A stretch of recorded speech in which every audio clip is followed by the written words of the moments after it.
नमस्कार दोस्तों, study with Dev channel में आपका स्वागत है। दोस्तों, पिछले वीडियो में हमने ऊष्मी प्रसार पे चर्चा कर रहे थे। ऊष्मी प्रसार किसे कहते हैं? अब आइए दोस्तों देखते हैं ऊष्मा की चालकता। ऊष्मा की चालकता पे बात की जाए तो यह दो प्रकार से इसका हम अध्ययन करेंगे। पहला सुचालक के रूप में, दूसरा कुचालक के रूप में। ऊष्मा की चालकता सुचालक और कुचालक दो प्रकार की होती है। सुचालक क्रिया जैसे हमारा शरीर, धातुएं, पानी इत्यादि इस सुचालक पर कार्य करती हैं।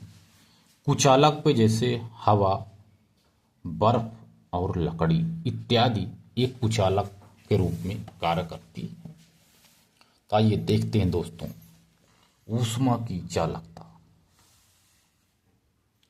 हमारा शरीर ऊष्मा का सुचालक है। हमारा शरीर ऊष्मा का सुचालक है। इसलिए ठंडी में हम शरीर को गर्म रखने के लिए, हमारा शरीर ऊष्मा का सुचालक है, इसलिए ठंडी में हम शरीर को गर्म रखने के लिए शरीर को सिकोड़ लेते हैं, जिससे क्षेत्रफल कम हो जाता है, जिसके कारण ऊष्मा की कम से कम हानि हो।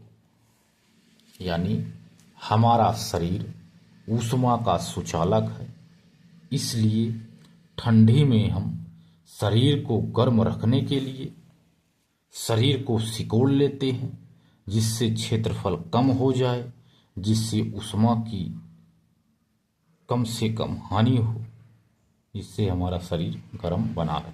यही है सुचालकता। ठंडी के दिनों में मोटे शर्ट के स्थान पर दो पतले पतले शर्ट पहन लिया जाए तो ठंडी कम लगेगी। यानी ठंडी के दिनों में मोटे शर्ट के स्थान पर दो पतले पतले शर्ट पहन लिया जाए तो ठंडी कम लगेगी, क्योंकि इन दोनों शर्टों के बीच हवा भर जाती है। हवा ऊष्मा की कुचालक है। हवा ऊष्मा की कुचालक है। अतः शरीर के अंदर से ऊष्मा ना तो बाहर निकलेगी, ना ही बाहर से ऊष्मा अंदर जाएगी। रजाई भी इसी सिद्धांत पर कार्य करती है और शरीर गर्म हो जाता है। यही है सुचालकता। तीसरा है बर्फ कुचालक होने के करीब है।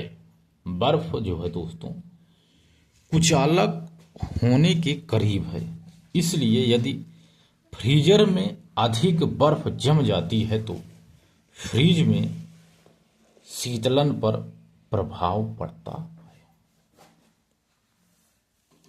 अब देखते हैं दोस्तों कृषिका, ब्लैक बॉडी, कृष्णिका, ब्लैक बॉडी, कृष्णिका किसे कहते हैं?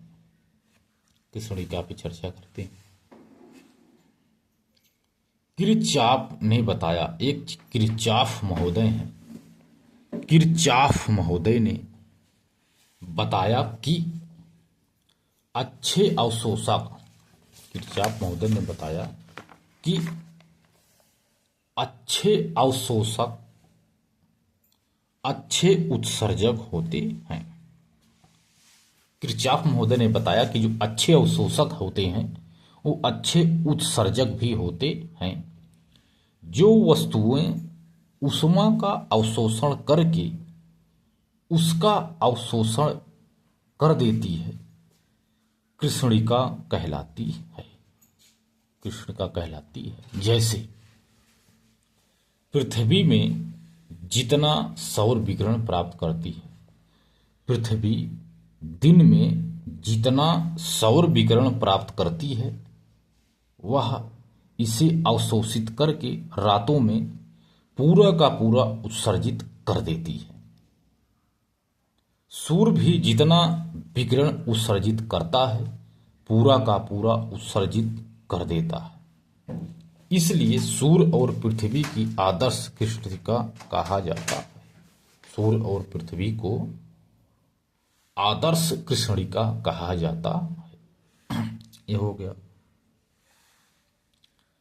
काली वस्तुएं ऊष्मा की अच्छी अवशोषक होती हैं। जो काली वस्तुएं होती हैं ऊष्मा की अच्छी अवशोषक होती हैं, इसलिए गर्मी में काले कपड़े आरामदायक नहीं होते हैं, बल्कि ठंडी में ये आरामदायक होते हैं। सफेद वस्तुएं ऊष्मा की अच्छी अवशोषक नहीं होती हैं। जो सफेद वस्तुएं हैं, चाहे शर्ट हो, कपड़े हों, ऊष्मा की अच्छी अवशोषक नहीं होती हैं, इसीलिए ठंडी में सफेद कपड़े आरामदायक नहीं होते हैं, बल्कि गर्मी में आरामदायक होते हैं। यानी दोस्तों, ठंडी में हम गर्म कपड़े पहने और गर्मी में सफेद कपड़ा पहनते हैं तो यह हमें बहुत आराम मिलता है। यही हो गया। इसके बाद दोस्तों देखते हैं शीतलन नियम। शीतलन नियम किसे कहती है? शीतलन नियम पे चर्चा करते हैं दोस्तों। गर्म वस्तुएं जल्दी ठंडी होती हैं। गर्म वस्तुएं जल्दी ठंडी होती हैं। कम गर्म वस्तुएं देर में ठंडी होती हैं। जो गर्म वस्तुएं होती हैं एकदम गर्म, वो जल्दी ठंडी हो जाती हैं, और जो कम गर्म वस्तुएं होती हैं वो देर में ठंडी होती हैं। जैसे 2 गिलास में गर्म पानी रखा है। अब यदि 1 गिलास में 2 गिलासें मान लीजिए और 1 गिलास में थोड़ा ठंडा पानी मिला दिया जाए तो हम दोनों देखेंगे कि उस गिलास का पानी जल्दी ठंडा हो जाता है, जिस गिलास में पानी नहीं मिलाया गया। इसी को न्यूटन का शीतलन नियम कहा जाता है। तो दोस्तों, शीतलन का नियम यही है कि गर्म वस्तुएं जल्दी ठंडी होती हैं और जो कम गर्म वस्तुएं होती हैं वो देर में ठंडी होती हैं।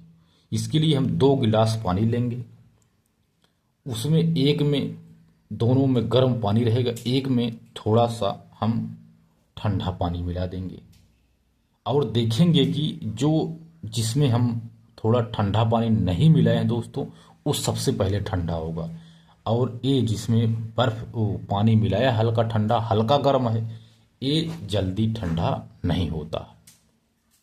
इसी को न्यूटन का शीतलन नियम कहा जाता है। यही है दोस्तों शीतलन नियम।